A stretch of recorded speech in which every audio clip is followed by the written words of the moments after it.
Hey everyone, welcome back for the Sky Talk for the week of February 1st, 2021 through February 8th.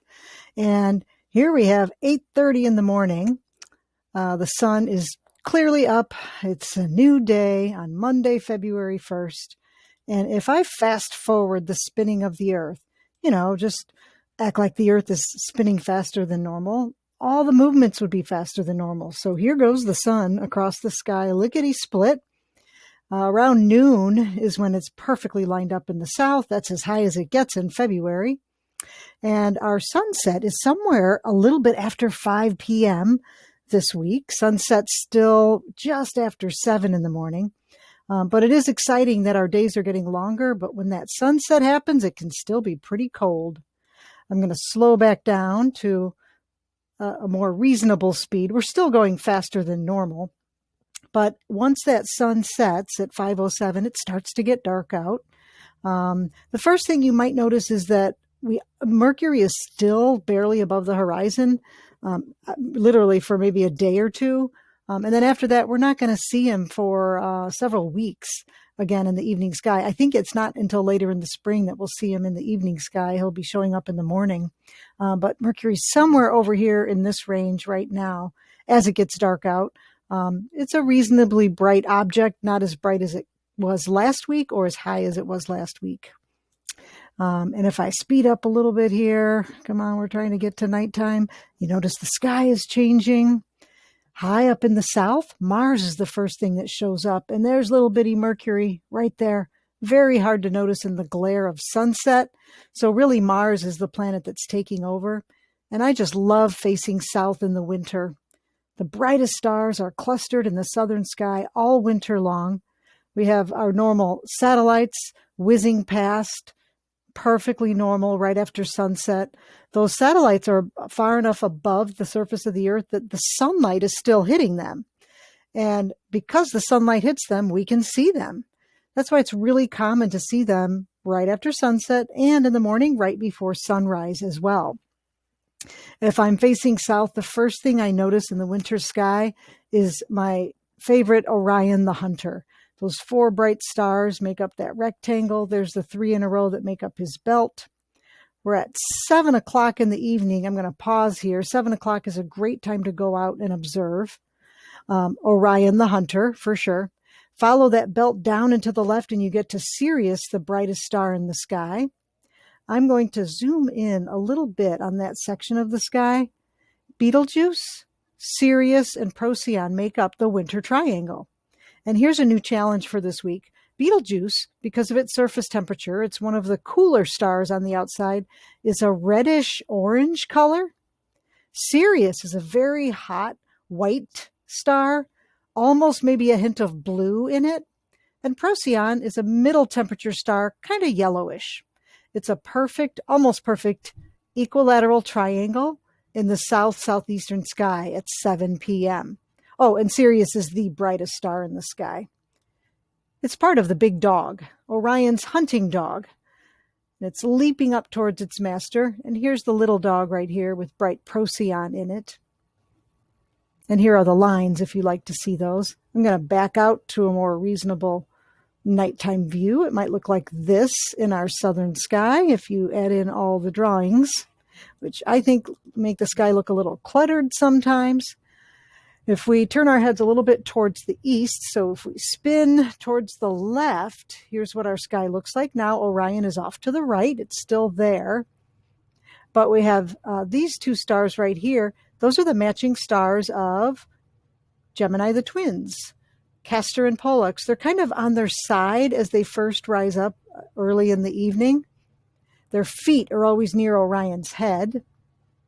And these 2 stars are pretty bright. They're pretty noticeable, along with Capella right above them, part of Auriga the charioteer, the dude driving a chariot that holds on to a mama goat and her kids.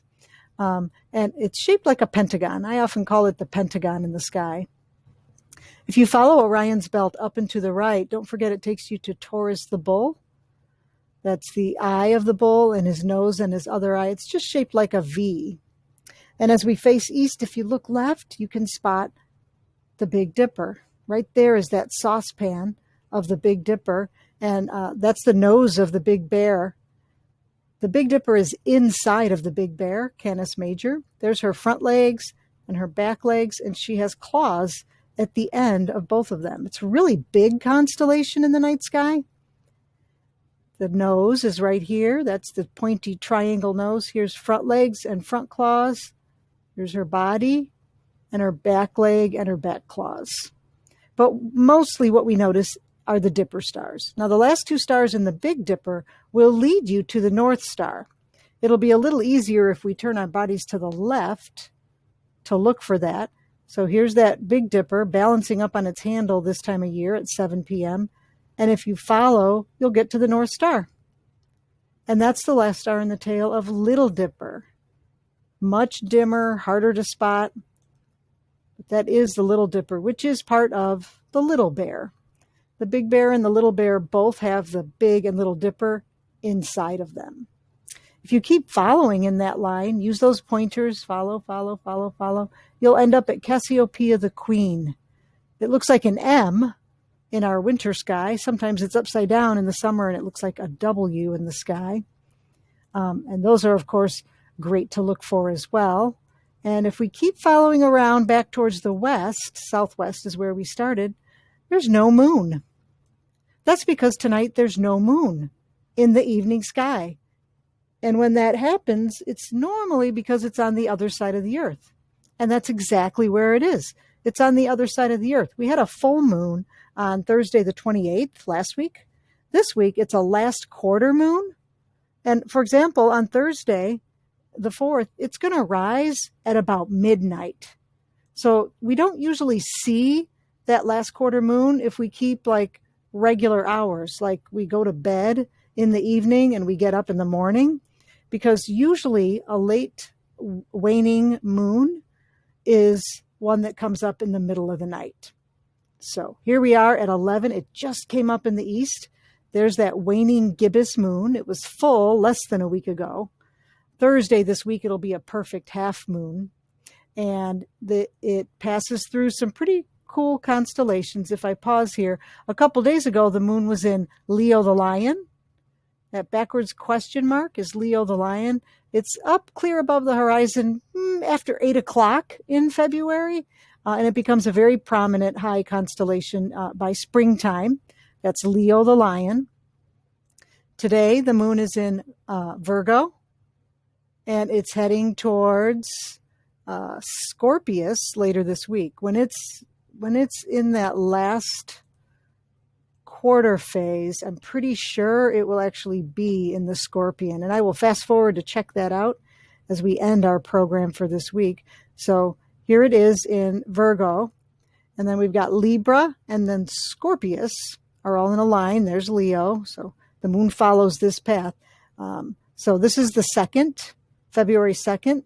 Here's February 3rd, February 4th, February 5th. There we go. That's that half moon. On the 5th, it's close to Scorpius. On the 6th, it's even smaller, definitely in the Scorpion. And there it is on the 7th, heading out. So go out and see if you can see the colors of that winter triangle this week if we get a clear night. And happy sky watching.